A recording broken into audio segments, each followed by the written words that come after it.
insurers come in here and go, have you seen the migration figures then? So they finally, because they're getting a handle on it. You know, you gotta, at some point, you got to say, that's enough people now. You have to. I'm sorry. I know you want to.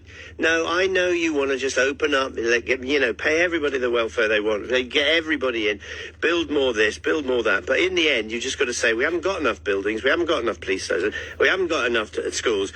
Just stop coming for a while we build and while we keep up to date. It's just happening too quickly. Anyway, I'm not getting into an argument at this time in the morning. It's a Friday and it's sunny and it's going to be lovely. Sorry? An argument before 10 past... I'm wrong before 10 past 4. I'm not actually wrong on this one. Most people would agree with me, but I'm not going to get into it. So well done on net migration figures, and well done on... it's a bit of a goodie bag that she's handed out, Rachel Reeves, hasn't she? She's announced measures to cut the cost of living. That's exactly what people wanted, wasn't it? Stop arguing amongst yourselves, Labour, and help us. Isn't that exactly what they've tried to do over the last couple of days? Not everything this government does is great. Of course it's not. Some of it's daft. But this, surely you have to say, at least they're trying, aren't they? So one of the things that she's doing, because of the Iran war and the price of everything, she's going to make bus travel in England free during August for children aged 5 to 15, you see. She's also going to introduce cheaper theme park tickets. Now, unfortunately, they've not asked the owners of Alton Towers to lower the price for a day's event for children at Alton Towers, which I haven't looked. Someone will know. It's going to be about 40 or 50 quid, isn't it?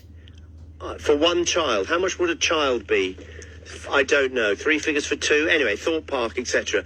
Yes, they have to make a lot of money, and I know that there's a lot of upkeep and stuff but that's the problem. Those things that I know every theme park in the world. I really do. I've been to all of them, and many, many, many times. And thank God those days are over. But, which is the worst theme park? Legoland. Yes, because it's overpriced and it's just boring.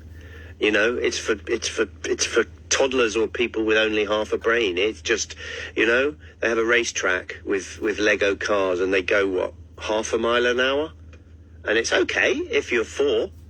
But, a few more children would quite like to go. What's impressive is, of course, the Lego Village, because that's amazing and how they turn it in. But you've seen one Lego. Yes, small Lego blocks.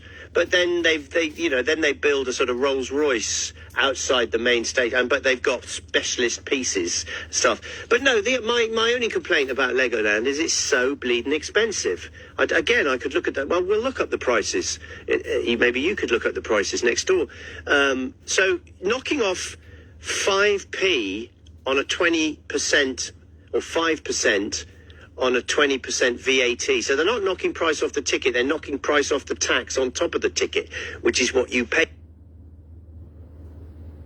the time. And we never really, it's the hidden tax, VAT, it really is. As a freelancer, it's a bane of my life. You have to fill out all these blooming accounts forms every 3 months for money that you don't really want because you can't keep it. It's sort of pointless. But anyway, there we are. So she's introduced ticket prices for families at various attractions, temporary reduction in VAT from 20% to 5%. So here she... Families is not just getting by, but being able to enjoy time together without worrying about the next bill. That is why I am launching the Great British Summer Savings Scheme to help families and support our hospitality sector. So I can today announce a temporary cut in the rate of VAT on summer attractions from 20% to 5% over the summer holidays. This will apply to